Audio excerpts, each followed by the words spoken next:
তো hello guys, কেমন আছো তোমরা? বরাবরের মতো আরো একটা শর্ট ব্লগ ভিডিও নিয়ে চলে আসলাম আমরা। তো আজকে আমি আপনাদেরকে দেখাতে চলেছি কাঁচা বাজারের কত পরিমাণ দাম বেড়েছে। তো দেখতে থাকেন আর সাথেই থাকেন। এই যে কাকা, আলু কয় টাকা কেজি? দাদা একদম 80 টাকা দাদা। এত দাম বাড়ার কারণটা কি?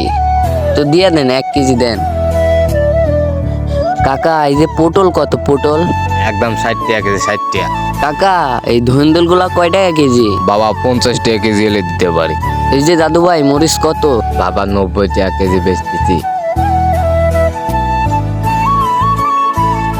তো অবশেষে আমাদের বাজারটা কমপ্লিট করছি এবং ব্যাগ ভর্তি বাজার করছি, মাছ কিনছি, তারপরে এখন বাসায় যাচ্ছি। তো দেখতেই তো পারলেন বাজারে কত পরিমাণ দাম বাড়ছে জিনিসপত্রের। তো দোকানদার ভাইদের কাছে বারবার রিকোয়েস্ট করতেছি, দেখো ভাইয়া তোমরা যদি চেষ্টা করো তাহলে অনেক দাম কমাই দিতে পারবা, তো চেষ্টা করতে থাকো।